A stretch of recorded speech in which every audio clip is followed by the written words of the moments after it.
When your child brings home a 90% on their test and your first thought is, why not 100? You probably think you're motivating them. When they forget their homework and you rush to school to save them, you think you're being a good parent. When you correct the way they tie their shoes, fold their clothes, or set the table, you think you're teaching them. But what you might not realize is that these small, loving moments, they're the exact things destroying your child's self-esteem. And here's what's even more concerning. You're probably doing at least 3 of these right now. Let me show you what they are, and more importantly, how to stop. Now, before we dive in, I need you to understand something critical about how self-esteem actually forms. Here's what research consistently shows us. Self-esteem isn't built the way most parents think. It's not the birthday parties, not the participation trophies, not even telling them they're special. Research in child development shows that children form their core self-concept between ages 2 and 7, and it happens through thousands of micro-interactions. The daily moments you won't even remember. But your child's nervous system, it's recording everything. When your child spills milk at breakfast, they're not just learning to be careful. They're learning about themselves. They're watching your face in that split second before you react. And they're asking a question they don't even know they're asking. Does this mistake make me unlovable? Your reaction becomes their answer. The crucial insight most parents miss: a child's internal voice isn't really their own at first. It's borrowed from you, a process developmental psychologists call internalization. Every time you react to their mistake, you're handing them a sentence. And those sentences become the story they tell themselves about who they are. It's important to acknowledge that these patterns stem from love and good intentions. You're trying to help. But what we need to talk about is the gap between what we intend and what our children actually absorb. Because right now, whether you realize it or not, you're writing the script for the voice they'll hear at 3 a.m. when they're 35 years old, wondering if they're good enough. And that's what these 5 habits are really about. So let's look at them. And I'm warning you now, you're going to see yourself in at least one of these. That's okay. Awareness is where change begins. Habit number 1, overcorrecting. Now, you're probably thinking, but I'm not criticizing. I'm just teaching them the right way to do things. This is completely understandable. You're not being harsh. You're being helpful. But here's what's actually happening. Picture a 6-year-old girl sitting on the floor trying to tie her shoes. She loops the laces, gets it wrong, tries again. Her tongue sticks out a little in concentration. You see the knot is backwards, so you step in. No, sweetie, not like that. Here, let me show you the right way. Now, here's what most parents don't realize. Every correction, no matter how gentle, triggers something in a child's developing brain. Neuroscientist Dr. Dan Siegel calls this shame-based learning, where the lesson absorbed isn't the skill itself, but inadequacy. She doesn't hear, "Let me teach you." Her brain interprets it as, the way you naturally do things is wrong. And then tomorrow, when she colors outside the lines, you gently correct her. When she pronounces a word incorrectly, you fix it. When she sets the table and puts the fork on the wrong side, you move it. Each correction is tiny, loving even. But what you're actually building is a voice that says, your first instinct is always wrong. You can't trust yourself. Fast forward 15 years. That little girl is now 21, sitting in front of her laptop, reading an email for the 4th time. She changes a word, changes it back. Her stomach is tight with anxiety. Is this okay? Is this right? What if I'm missing something? She hits send, immediately regrets it, checks her phone obsessively. That's the voice you built, not through cruelty, through constant loving correction. This isn't about never correcting your child. That's not realistic. But what the data shows is important. Research in positive psychology suggests that children need roughly 5 positive interactions for every 1 correction just to maintain a neutral self-image. Yet observational studies show many parents operate closer to the inverse, more corrections than affirmations. This brings us to habit number 2, always rescuing them. You might be wondering, but I don't want my child to fail. I don't want them to feel that pain. This is completely understandable. The protective instinct is universal among parents. But here's where things get complicated. Your child forgets their homework. What do? You grab your keys, make the drive to school, hand it to the teacher with an apologetic smile. You fix it because you love them. But every time you rescue them, you're sending a message. And that message isn't "I love you." It's "you can't handle this yourself." There's actually a term for this in child psychology, learned helplessness. It was first studied by Martin Seligman in the 1960s. And what he found was that when children repeatedly experience situations where their actions don't matter because someone always fixes it, they stop trying. Here's a pattern we see repeatedly. A 9-year-old boy, bright and capable, but whose mother couldn't stand seeing him struggle. Forgot his lunch? She'd leave work to bring it. Conflict with a friend? She'd call the other parent. Hard homework? She'd sit next to him, essentially doing it. By 16, he couldn't make a decision without her. Couldn't handle disappointment. Couldn't sit with discomfort for even a moment. Here's what's actually happening in their brain. When you always fix things, your child never gets to experience the most important lesson of childhood. I struggled and I survived. I figured it out. I'm capable. So they grow up searching for rescuers, waiting for someone else to save them, not realizing they already had the strength all along. And here's the painful truth. You love them so much you accidentally taught them they were fragile. Now, here's where parental instinct can work against us in a different way. Habit number 3, overprotecting them from all discomfort. This habit is particularly subtle because it feels like pure love, like you're just keeping them safe. But here's what you might not realize. Picture a father watching his 7-year-old daughter look up at a tree. She wants to climb it. You can see it in her eyes, that mix of excitement and fear.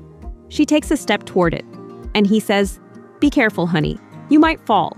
That's too high for you. Try the smaller one." He's not wrong. She might fall. Trees are dangerous. But here's the question. What is he really protecting her from? The fall? Or his own fear of watching her fall?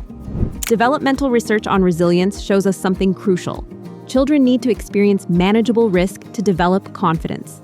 Dr. Peter Gray's work on play demonstrates that when we remove all risk, we don't create safety. We create anxiety. Every time you shield your child from discomfort, from risk, from difficulty, they hear, "You can't handle it. The world is too dangerous for you. You're too fragile." And kids believe what you believe about them. Fast forward 20 years, that little girl who wasn't allowed to climb the tree, she's standing at a crossroads. A job opportunity in a new city. A relationship that requires vulnerability. A dream she's too scared to chase. And in her head, she hears that voice, "Be careful. You might fall." But what she's really hearing is, "You can't handle it." This isn't about removing all safety boundaries or allowing genuinely dangerous activities. That's not what this is about. What I'm saying is that your child will fall. They will fail. They will experience pain. And when you shield them from every fall, you're not protecting them from pain. You're protecting them from learning they can survive it. That's the difference between a child who grows up afraid of the world and one who grows up ready to face it. This 4th habit is particularly concerning because it's both common and deeply damaging. Habit number 4, comparing your child to others. Now, you're probably thinking, I don't compare them. I'm just encouraging them to do their best. But let me show you what comparison actually looks like. Your child comes home with a test, 90%. They're proud. You can see it on their face, and you say, 90? That's good, honey. But why not 100? I know you can do better. Your sister always got hundreds. Or maybe, Emma's mom told me she got a perfect score. What happened? You're not trying to hurt them. You're trying to motivate them, to help them reach their potential. But here's what's actually happening in that moment.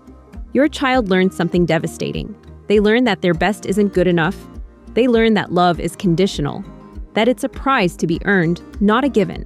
Research on achievement pressure shows us that children who grow up with constant comparison develop what psychologists call contingent self-worth. Their value as a person becomes tied to their performance.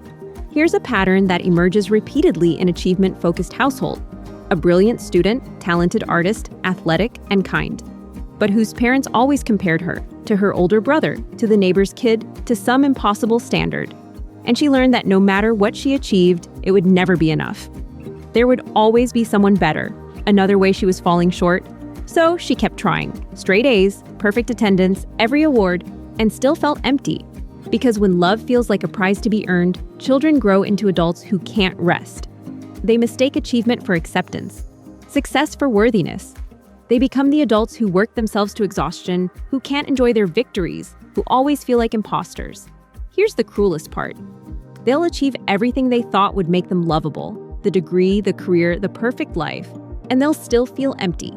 Because what they're really searching for is something they should have gotten for free, the belief that they're enough exactly as they are. And that belief can only come from you. Not when they succeed. Not when they make you proud. Not when they're better than someone else. but when they're just them, imperfect, human, trying their best. And here's the hardest one to talk about, the one that hurts the most.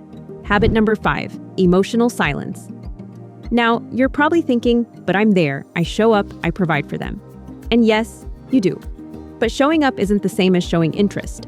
Being there isn't the same as being present. Picture a teenage boy, 15. He just performed in a school play. Small role, but he worked hard. He comes home, his heart is racing, hoping someone noticed, hoping someone cared. His parent is on the couch, scrolling through their phone. "How was it?" they ask, not looking up. "Good," he says. "That's nice, honey." And that's it. That's the moment. No, tell me about it. No, I'm proud of you. No eye contact, no presence, just silence. Or consider dinner time. The child talks about their day. A friend who was mean, a test they're worried about, something funny that happened. The parent responds with while checking email. The child stops mid-sentence, tries again, gets another distracted Eventually, they stop trying. The message is clear. What you have to say doesn't warrant my full attention. Decades of attachment research, pioneered by psychologist John Bowlby, confirms what many parents intuitively sense but struggle to prioritize. Children don't just need physical presence, they need emotional attunement. They need to feel felt. And here's what many parents don't understand. Children don't stop needing to hear they're loved. They just stop asking. They stop showing you their drawings. Stop telling you about their day. Stop trying to impress you. Not because they don't care, but because they learned you don't. Another small example. A 10-year-old girl shows her mom a story she wrote. The mom is tired, stressed, thinking about work. She glances at it. "That's great, sweetie. Go put it on the fridge." The girl never shows her another story. When this pattern repeats over years, silence becomes the loudest teacher. It teaches them, "You're not worth noticing, not worth effort, not worth my full attention." That boy grows up emotionally disconnected. He struggles with intimacy. He never quite believes anyone truly cares. Not through absence, not through cruelty, but through the thousands of moments when he needed to hear, "I see you, you matter, I'm proud of you," and heard nothing. So where does that leave us? If you're sitting there feeling like you failed, like you've already damaged your child beyond repair, let me stop you right there. Because that's not what this is about. You haven't failed. You're human. You're doing your best. And the fact that you're watching this, that you're willing to look at these patterns, means you're already doing something most parents never do. You're becoming aware. And awareness is where healing begins. The beautiful thing about neuroplasticity is that it's never too late. Those voices your child has internalized can be rewritten. So here are 3 evidence-based shifts you can implement immediately. These approaches come from decades of research in attachment theory and positive parenting. First, the 5-second pause. Before you correct, fix, or protect, take 5 seconds. Count them. In that pause, ask yourself, do they need it, or do I need it? That pause creates space for a different choice. This pause technique is rooted in mindfulness-based parenting research, which shows that even brief interruptions in automatic reactions can significantly change outcomes. Second, the daily notice. Once a day, just once, tell your child something you noticed about who they are, not what they did. Not "good job on your test." Instead, "I noticed how patient you were with your little brother today." You're teaching them that their character, not their performance, is what matters. This aligns with Carol Dweck's research on growth mindset. Noticing character over achievement reinforces intrinsic worth. Third, the mistake reframe. Next time they mess up, and they will, try this exact phrase. "Mistakes are how we learn. What do you think we could try differently?" Watch how their face changes when they realize the mistake didn't make them unlovable. This reframe comes directly from research on resilience. Children who hear mistakes normalized develop healthier relationships with failure. These aren't perfect. You'll forget. You'll slip back into old patterns. And that's okay, because every time you let them struggle and say, "I believe you can figure this out," you're planting a new voice. Every time they make a mistake and you say, "It's okay, let's try again," you're rewriting the script. Every time you look them in the eye and say, "I'm proud of you," not because of what you did, but because of who you are, you're giving them a new sentence for their story. The voice you give your child today will echo for decades. And when life gets hard, when they're tested, they'll reach for that voice, your voice. And it will whisper, "You're enough, you're capable, you're loved." Not because you earned it, but because you're you. That's the voice worth leaving behind. So, tonight, when you tuck your child in, or tomorrow morning at breakfast, try something different. Notice them, really see them, and let them know, not for what they do, but for who they are. Now, while these 5 habits quietly undermine self-esteem, there's another pattern that has more visible consequences. One that actively teaches children to be disrespectful, often without parents recognizing the connection. That's what I've covered in this video. Once you understand the mechanism, you can't unsee it. And that's when everything changes.